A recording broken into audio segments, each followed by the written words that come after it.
This is the theory response template that is in this week's section of Moodle for English 112. The idea of the template is that you make a copy, go into Google, and up here in this menu here, over out of the view where it says File, do File, Make a Copy, and then save it as your copy of this theory response paper. Once you've done that, you can edit this. There are a lot of elements of the paper in terms of organization that are already here that will be helpful to you if you use this template.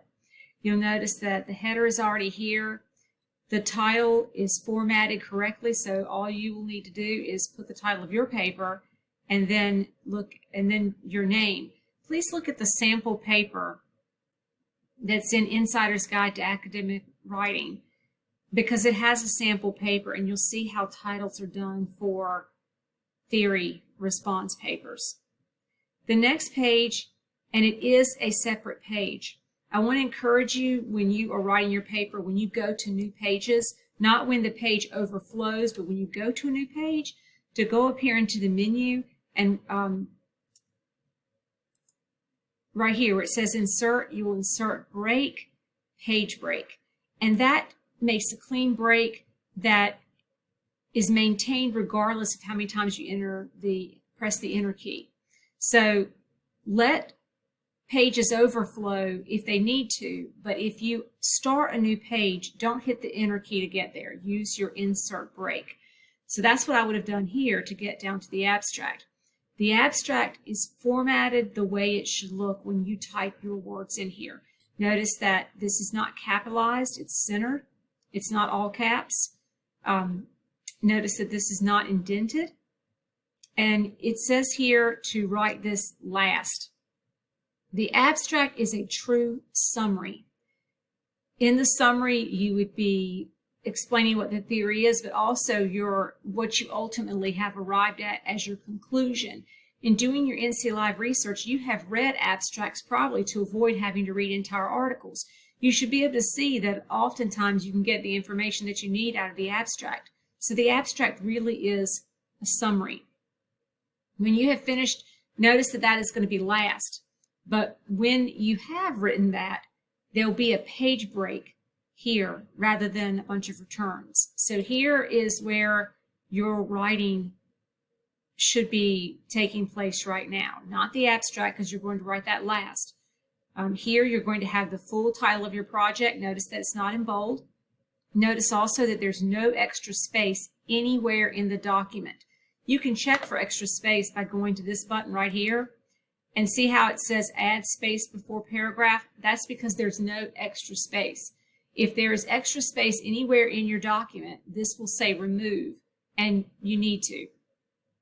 Notice here that you have a subject heading called Introduction. You'll leave that there, and you'll get rid of what is right here in parentheses. It says that this section should be approximately 2 pages or 4 paragraphs. Everything is double spaced. In this, you will provide an overview. That's the definition, the history of it. For example, the bystander effect has an interesting news story related to how researchers were first prompted to investigate that idea. So you're going to begin with your explanation of the theory, and then you could also discuss who is impacted, the symptoms, why it's important. This, again, is a general overview to educate your reader of what is this theory and why is it important.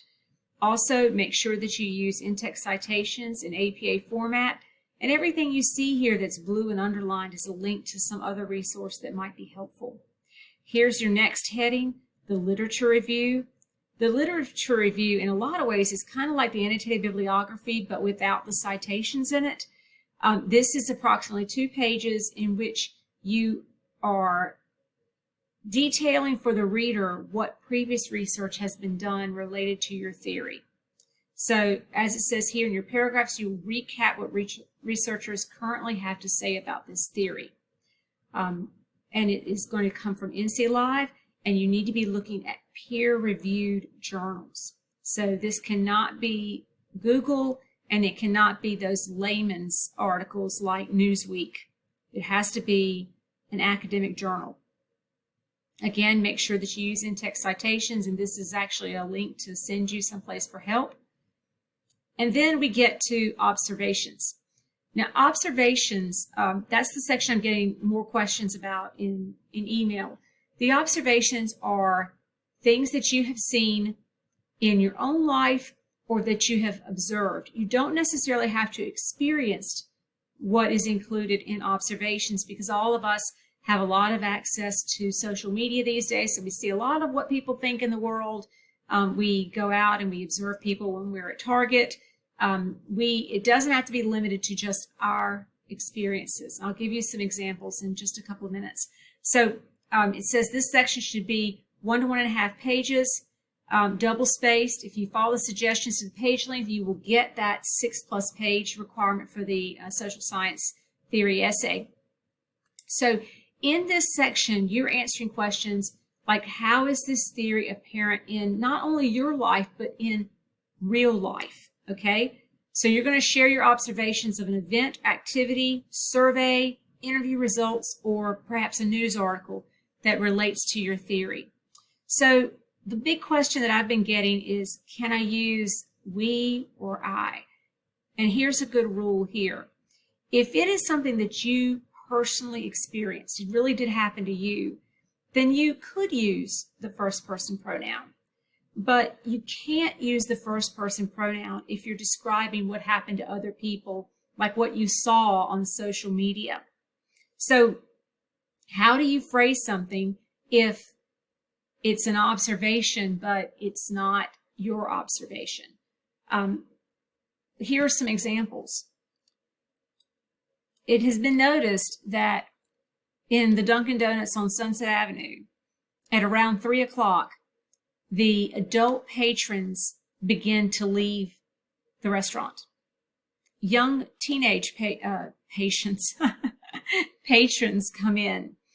And I hypothesize, which I would not say, I would say something like, perhaps the reason for this is because older adults are intimidated by the younger patrons. So I would say younger adults are intimidated by the younger patrons. I wouldn't precede that by I think. Another example would be for the Dunning-Kruger effect. Donald Trump has repeatedly, in public addresses and in tweets, made statements that he knows more about trade than anybody else. He knows more about the coronavirus than anybody else. That's an observation. It doesn't have my name anywhere in it or the pronoun I, but it's an observation that then I could explore in my explanation of how this applies to the Dunning-Kruger effect, that clearly a politician does not know as much about a disease as a scientist or doctor does. So that's what is going to go in this section. And then lastly is your conclusion, in which you type your loose ends and also evaluate the validity of the theory. All right, so not my most polished video because I did not write a script for it, but I hope this helps you see how you can use this template to get the writing done. And I said very early on with this project that in some ways I think it's easier because instead of having to write one continuous long paper about a short story, this one does take place in parts. So you can do a part, step aside, and then you could do the literature review, step aside, and then you could do the other parts later. But this is due Thursday, so you do need to get a move on. All right, take care.